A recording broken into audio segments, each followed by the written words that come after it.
I'm Jo Fry, and this is my channel Jojo Fry Rocks.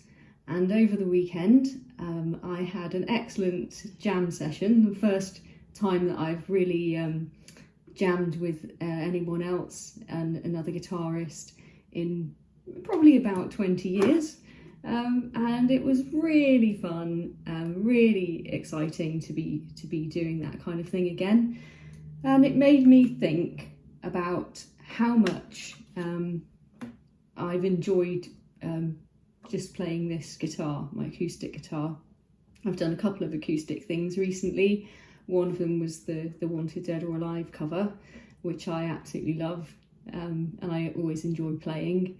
And I thought, well, actually I haven't done a video about my acoustic guitar, and I wasn't going to, and I think that it just sort of struck me that this is kind of the Cinderella, I suppose, of my guitar collection. It's probably the hardest working of the lot of them. It's the one that's probably taken the most knocks over the years.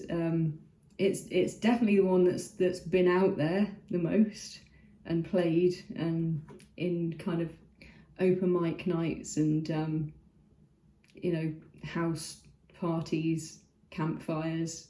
It's the one that's been with me probably in the most consistent and constant way since I bought it back in 2006.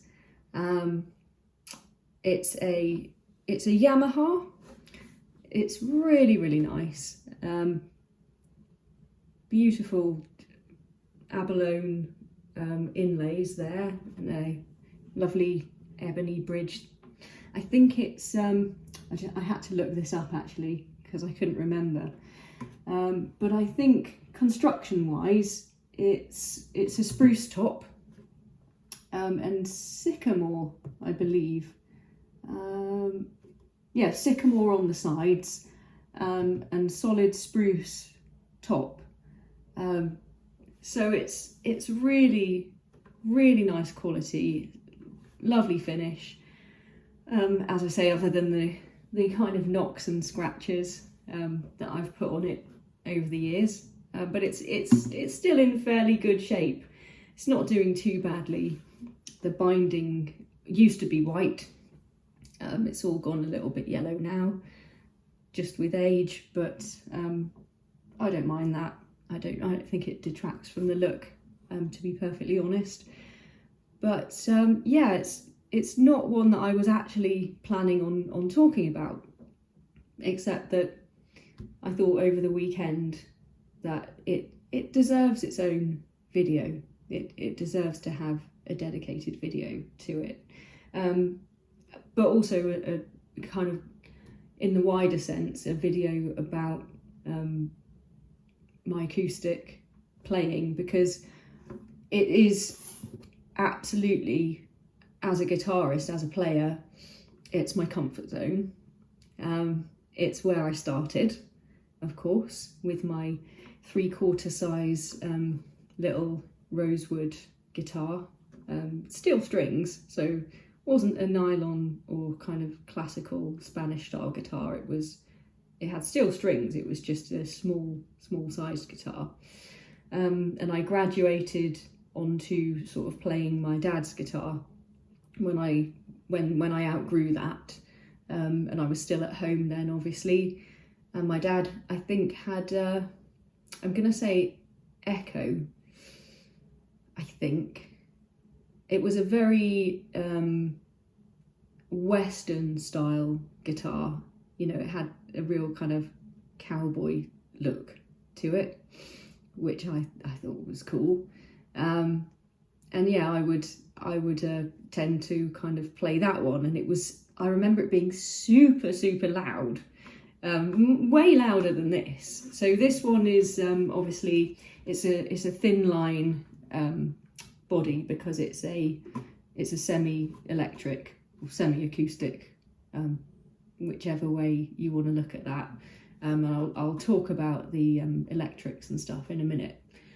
But yeah, so of course it doesn't have as much projection as a a full acoustic guitar would have.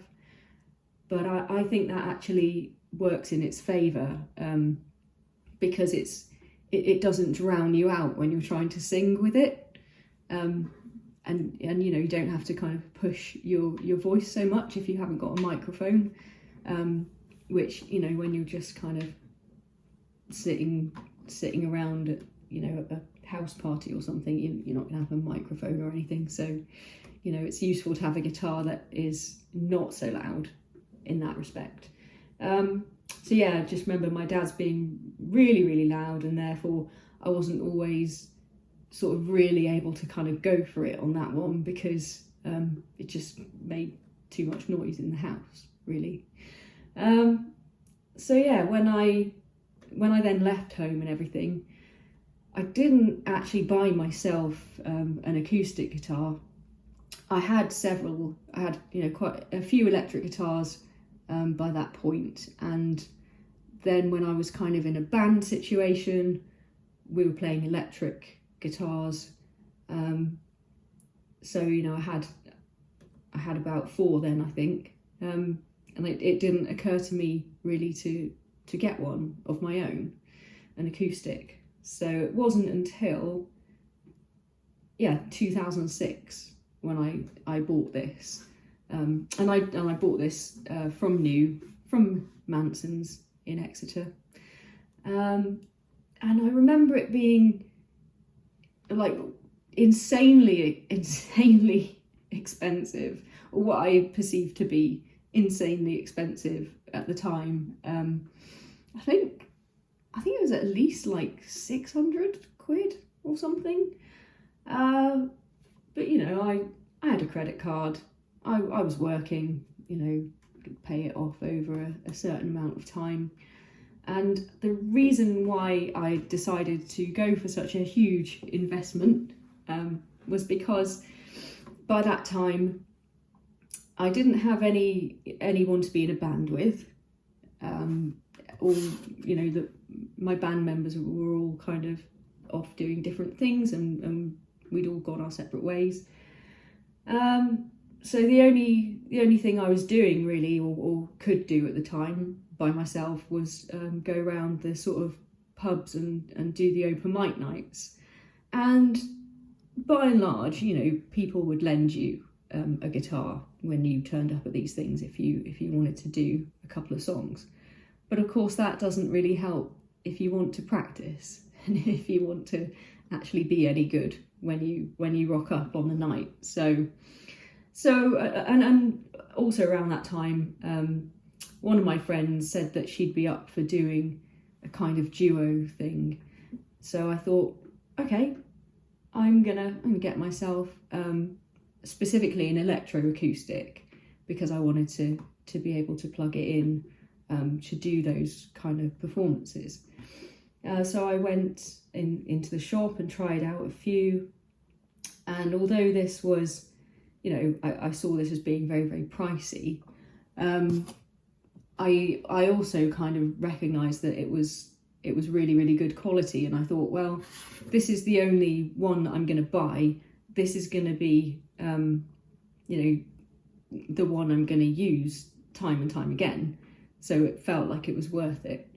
And it's got a kind of, it's got quite a complicated setup. So I've kind of had to look this up as well.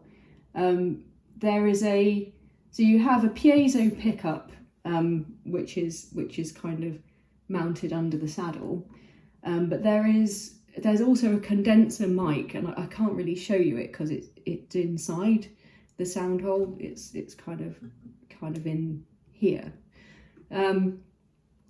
there's a kind of battery for that in there as well, and then you have like a load of sort of tone shaping, volume and tone controls here as well.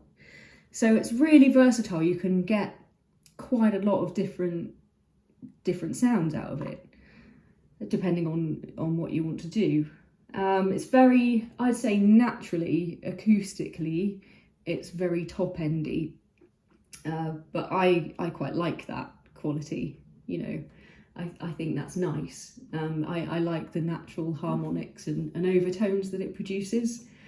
But yes, sort of sadly, very sadly, the last time I went to get this guitar set up, because I sort of noticed that the sound quality had kind of deteriorated when I plugged it in. It wasn't sounding as I expected it to. This was about a year and a half ago now. So I took it in, and they said, oh, it probably needs the battery replacing. And they opened it up, and the battery had exploded. And unfortunately, Yamaha don't make these anymore. These were discontinued some time ago. I'm not sure when, but they were discontinued a while back. And they don't make the kind of replacement parts. So yeah, the condenser mic doesn't work anymore, unfortunately, but it still sounds great. You can still plug it in, and I've plugged it in and played it through my Boss Katana, and I think it still sounds absolutely fine, and it would still work great for a gig or for an open mic night, which is something that I'm hoping to do again fairly shortly, depending on how our practice is. The guitar that has kind of seen me through all the times, periods of years at a time when I haven't touched an electric guitar, and all of my lovely electric guitars have been in their cases and in their gig bags, stored away in cupboards and wardrobes and under beds or in storage or something. I haven't plugged in an amp. And through all those times, at various points, the one guitar that I didn't put away and put in the case and forget about was this one. This has always been there. It's always been out somewhere around, and I've always just felt the need to have it available, I guess. Because obviously the great thing, one of the many great things about acoustic guitars is just the fact that you don't need anything else. You don't need an amp. You don't need anything. And you don't need anyone else either. If you want to do a song, if you want to sing something, obviously you can just accompany yourself on the guitar, and that's really all you need. And that's something I think that's always appealed to me, and kept me interested in playing acoustic guitar. And I always think it's interesting as well to try to do songs that aren't necessarily acoustic songs, and do, ever since the 90s and the whole unplugged thing, I've always found that interesting to kind of think, oh, I wonder what this new great song that I like would sound like if I just try to play the chords, the melody, and try to sing it without all the bells and whistles kind of thing. So I've always found that interesting as well. And yeah, it's just where I think I've always been the most confident as a player. As I said, it's my comfort zone. Ever since kind of learning those first chords, which my dad taught me, the first kind of chords for House of the Rising Sun, like many people, I would imagine. But as soon as you've got all those open chords, you've got your A minor, C, D, F, what else? E7. As soon as you've got those, you've got a song, and you can sing that song, and it's kind of magic. There's no other real way to explain it. And the other awesome thing is that you quickly realise when you start playing all the open chords that you only actually need to know 3 or 4 or 5 of them really well, and you know, be able to kind of solidly strum them, and you can then start to figure out 80 to 90% of songs in rock and pop. You know, what is the axis of awesome? What is it? Is it G, C, D, and what is it? A? You know, there are the 4 chords that basically every song is based on. So as soon as you know those, you can more or less play anything. And then I understood why my dad only ever learned kind of 4 or 5 chords, 3 or 4 chords, because that's all you need. And then suddenly you're a rock star. You know, you pick up an acoustic guitar and you play a song with your 3 or 4 chords that you know. And if you can hold a tune, you know, if you can just sing a basic melody line, then you instantly become a rock star and everyone loves it.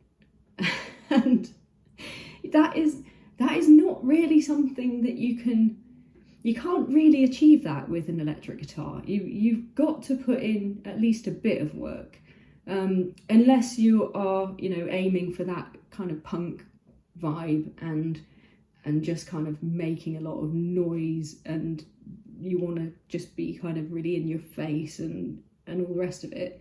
If you are trying to kind of play something that will, you know, that is recognizable to people, you have to put a little bit more work into it. And I wouldn't say that it's not necessarily laziness. It's more that, of course, you know, I'd always wanted to be a lead guitarist, and I wished that I could be, but I don't think, as a young player and as a beginner, you don't really have the confidence. You know, you start learning your lead licks and riffs and things on the electric guitar, but you don't necessarily have the confidence like in a band situation. You know, you don't have the kind of self-belief at that point to sort of say, yeah, I'm like, stand back, everyone, you know, I'm going to play this. Or I didn't anyway. So whenever, you know, if I had the opportunity to join a band, and I was in a couple when I was at school and college, also they were mainly kind of male oriented, shall we say. So I would generally be the only girl, and I therefore was given a bit of a backseat. You know, I think I'd have been relegated to bass if they could have done, but I couldn't play bass and I didn't have a bass guitar. So, but I was, you know, the next best thing was, you know, being allowed to play rhythm guitar, and quite often just accompanying, you know, filling out the sound on acoustic. So there's always room for an acoustic guitar, no matter what you're doing, really. It's you know, no one's ever going to say, oh no, that's not making the sound better. Like, of course it is. So yeah, I remember, and I was quite confident in my own abilities acoustically as well. I remember being on holiday, I think it was Portugal or something, with my family. I was about 14, and we were in the hotel bar one evening. Just, you know, there was some entertainment on. There was a guy with a guitar doing some terrible covers of popular songs. And when he had a break and he went to get a drink, and I just went up to him and asked if I could play a couple of songs. And I think he was a bit surprised, but he agreed to let me. for whatever reason. I'm not sure why he agreed to let this random girl come and play his guitar. Maybe he just wanted to have a sit down for a bit and just thought, yeah, how bad can it be? At that time, I'd just learnt to play Every Rose Has Its Thorn by Poison, which kind of goes...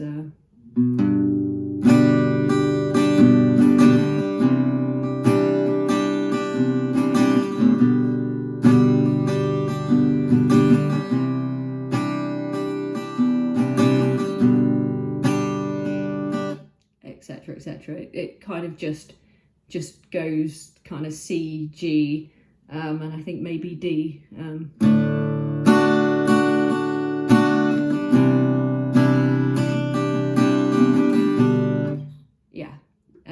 It's kind of 3, maybe 4 chords max.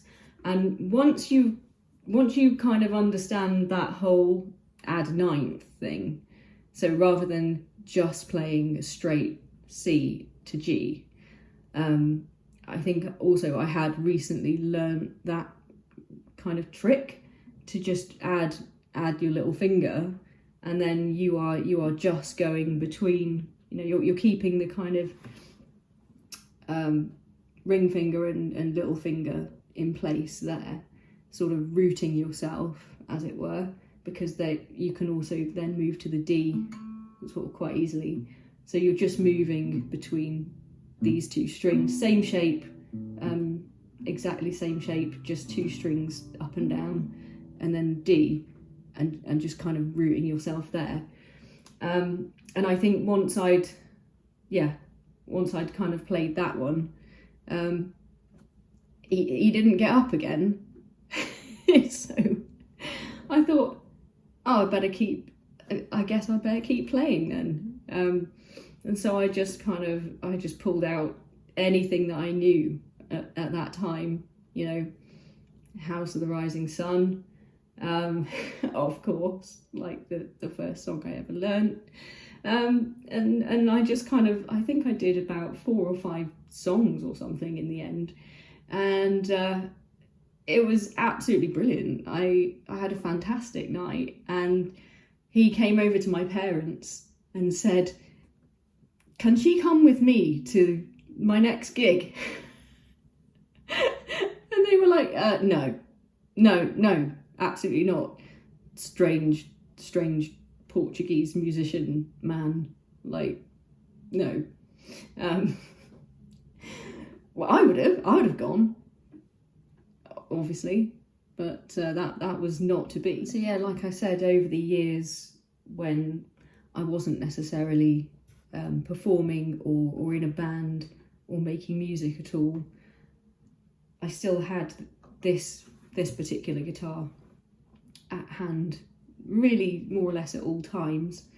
And I still kept listening to music, of course, and then trying to, I'd grab this guitar and I'd try to figure out songs, and I would then kind of try to record myself. Before we had obviously these brilliant smartphones and things that we have now, I used to have things like a digital camera that could do a little bit of recording, and we had, of course, like things like the iPod, and things that you could kind of play them back on, and laptops obviously and things. So I still used to do what I'm doing now, record myself, listen to myself, to try to get better, to try to improve, try to kind of identify things that weren't so good and things that I needed to develop. And I would still do that from time to time. And that has really, I think, just kept me ticking over and kept those skills alive, which I'm sure would have been lost by now. I mean, I'm still depressingly nowhere near as good as even as I used to be when I was 16. I think that was kind of the peak of my my playing. because I obviously had a lot more time to spend on it, and I was making my guitar and I was really into it and everything, and of course had a lot more time. But yeah, if it hadn't been for this guitar, then I'd have rusted out a long time ago. So I have a lot to thank this for, and that's why I wanted to make this video today in honour of my Yamaha semi-acoustic guitar, which you will most likely be seeing a lot more of, because I still love doing acoustic stuff, and with any luck we'll get to an open mic night and maybe even get some footage that I can share with you. So thanks for listening, and I hope that was interesting.